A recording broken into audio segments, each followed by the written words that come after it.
पाकनी चाचणी समजस हा असं पाणी वाहत घाला ना असं उचला ना असा देखा ऐक तुकाराम महाराज कस काय समजे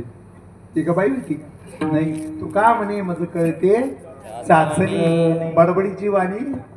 अरे हा खरं बोलतो का खोटं बोलतो खोटाला पाकिटी भरली घ्यात खोटं बोली बोली तरी बी आम्ही डोळ्या झाकीन पटेलचे नाही नाही तोच लय तोच लय लय इथून आणखी काही 2-1 एकर राहील ते बी किती त्यांना नांदेला किसे आला का लक्षात म्हणून सांगतो सज्जनो अनावर वाचा होईपर्यंत रामचिंतन झालं पाहिजे खोटं सांगणार नाही तुम्हाला माझ्याबरोबर एक कुंभाराचं पोरग होतं कोणाचं पोरग संजवांना कुठे गेले तुम्ही उठू नका ना बसा नाही तुमच्यावरच आहे गंमत विठाले विठाले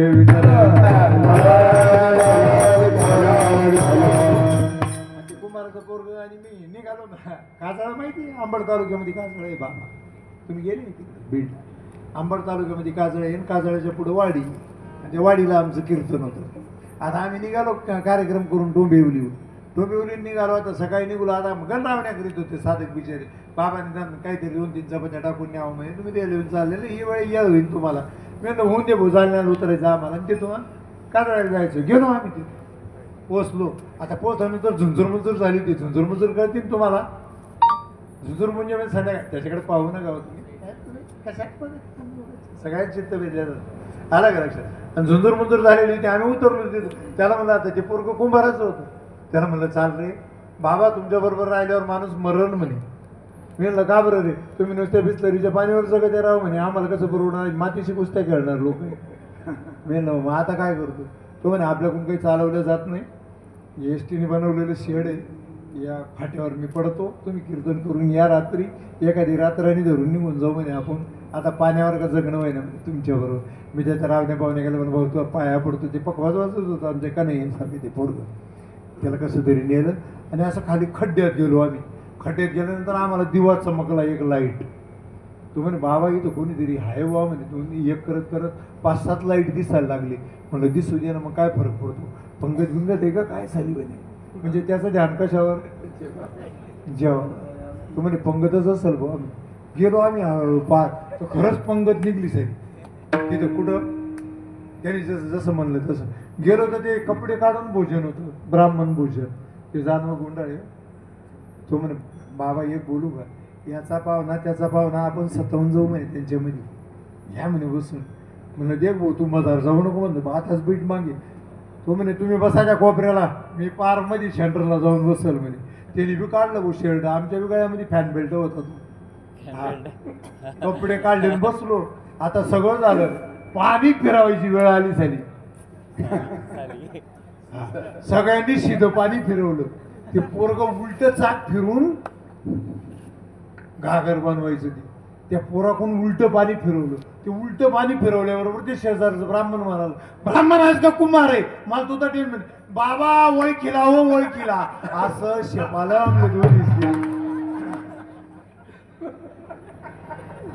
तुम्ही किती लपवलं ना महाराज अंतरीचे धावे स्वभावे बाहेरी अनावर वाचा होईपर्यंत तुम्ही किती दाबून धरलं ते बाहेर आल्याशिवाय राहत नाही बघा माग एक सण गेला पा 14 जानेवारीला होती ना 14 जानेवारी कोणता सण होता आत्या तो हा सक्रात हो मकर संक्रांत आपल्याकडे दांगडो घाला ना नाही बरं सपकाळ मराठवाडा दांगडो शेव 14 जानेवारीला पतीने पत्नीला साडी आणायची असते मराठवाड्याची चाल आहे आपला काय म्हणा नको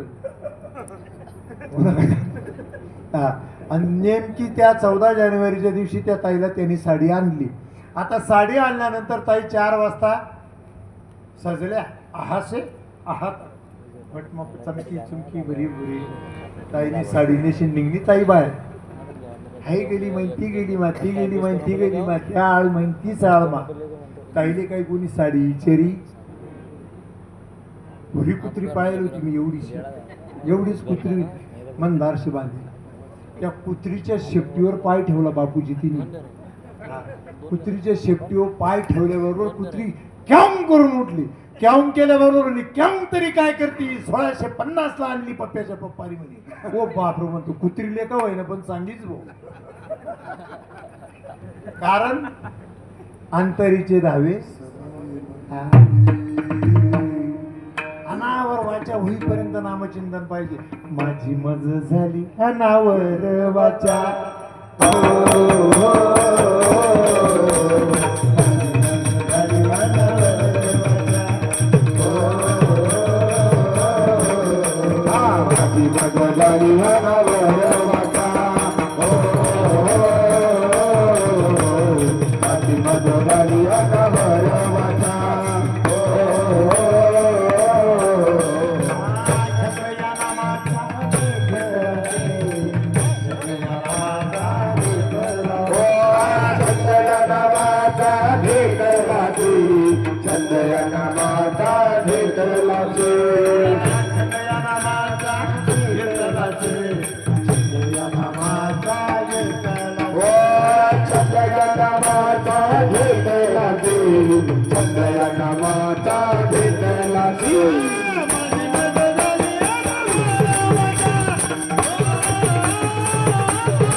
होईपर्यंत जर नामचिंतन केलं तर शेवटच्या श्वासातनं प्रबोध जातो. सज्जन हो, माणसाला मोक्ष मिळतो.